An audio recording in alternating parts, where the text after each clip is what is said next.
పిత పుత్ర పవిత్రాత్మ నామమున ఆమె.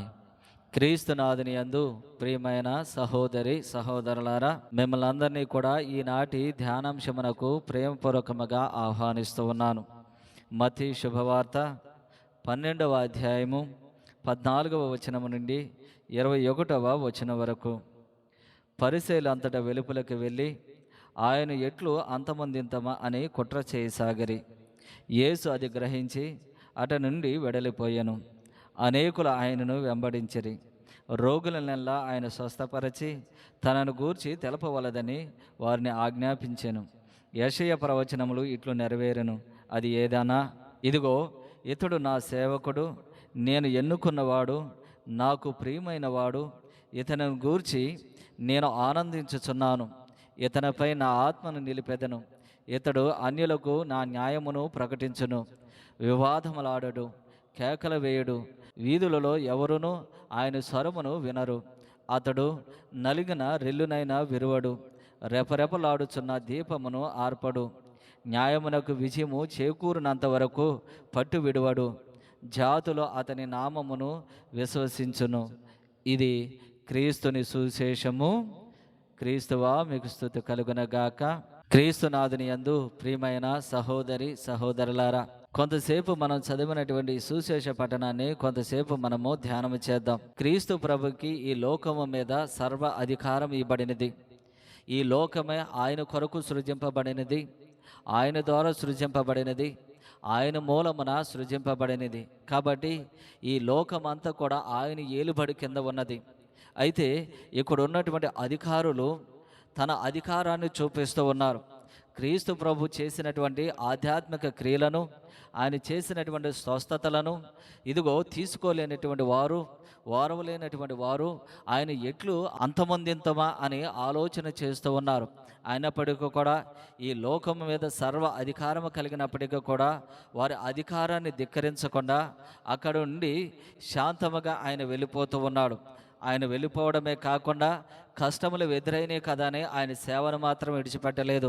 ఇదిగో అక్కడికి వచ్చినటువంటి ఆయన వెంబడిస్తున్నటువంటి ప్రతి ఒక్కరి యొక్క అవసరాలు తీరుస్తూ అనారోగ్యంతో బాధపడుతున్నటువంటి వారిని ఆయన స్వస్థపరుస్తూ ఉన్నాడు.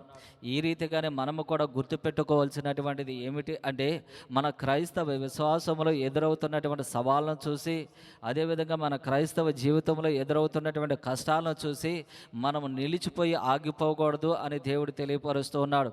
క్రీస్తు ప్రభు ఏ విధంగా అయితే అక్కడ ఉన్నటువంటి సవాళ్ళను ఆయన పరిష్కరించుకుంటూ రోగులను స్వస్థపరుస్తూ ఉన్నాడో, అదే విధముగా మనము కూడా దేవుని యొక్క విశ్వాసంలో ఎన్ని కష్టాలు ఎదురైనా కానీ మనం ఎదుగుతూనే ఉండాలి, ఆ విశ్వాసంలో ప్రయాణిస్తూనే ఉండాలి అని తెలియపరుస్తూ ఉన్నాడు.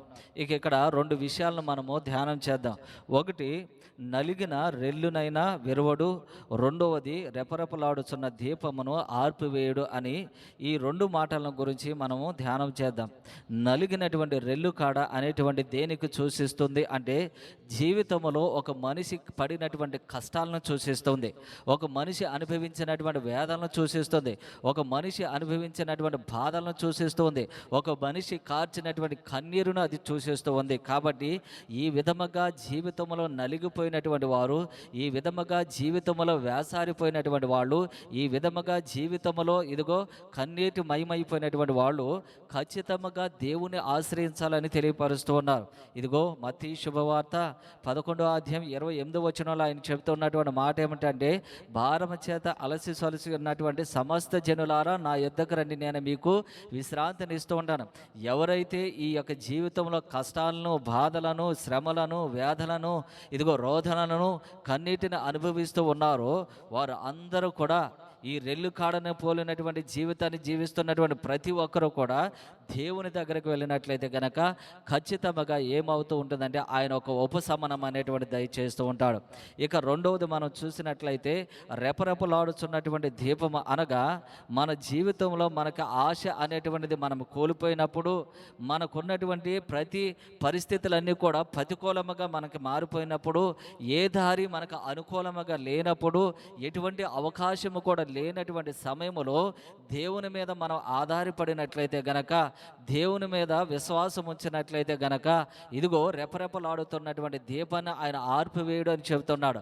ఆ విధముగా ముగింపుకు వచ్చేసింది అన్నటువంటి స్థితిలో మనం దేవుని మీద ఆధారపడినట్లయితే గనక నా జీవితంలో ఇక ఆశ అనేటువంటిది లేదు, ఇక ఎటువంటి హోప్ అనేటువంటిది లేదు అన్నటువంటి సమయంలో మనం దేవుని మీద ఆధారపడితే గనక దేవుడు ఖచ్చితంగా మనకి ఆయన యొక్క సహాయాన్ని మనకు అందిస్తూ ఉంటాడు అని తెలియపరుస్తున్నాడు. కాబట్టి మన కష్ట సమయంలో దేవుని మీద విశ్వాసం ఉంచి ఆయన మీద ఆధారపడుతూ ఉందాము. అదేవిధంగా మనకి ఎటువంటి అవకాశం లేనటువంటి పరిస్థితుల్లో కూడా దేవుని మీద మనం ఆధారపడడానికి ప్రయత్నం చేద్దాం. అయితే మానవుడు చేసేటువంటి పని ఏమిటంటే తోటి మానవుల మీద ఈ లోకం మీద ఆధారపడిన తర్వాత దేవుని మీద మనం ఆధారపడుతూ ఉంటాం.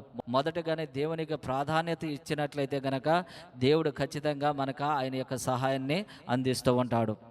పిత పుత్ర పవిత్రాత్మ నామమున మహోన్నతుడును మహాగణుడువైన మా యేసయ్య ప్రభువా, మా కష్ట సమయాలలో బాధల సమయాల్లో నీ దగ్గరకు వచ్చి మేము మొరపెట్టుకునిచుండగా మా మొరను ఆలకించి మా యొక్క కష్టాలకు మా యొక్క బాధలకు సకాలంలో నీ యొక్క సహాయాన్ని అందించమని మా ప్రభువును మీ కుమారుడైన యేసుక్రీస్తు ద్వారా ఈ మనవి చేయుచున్నాము. ఆమేన్.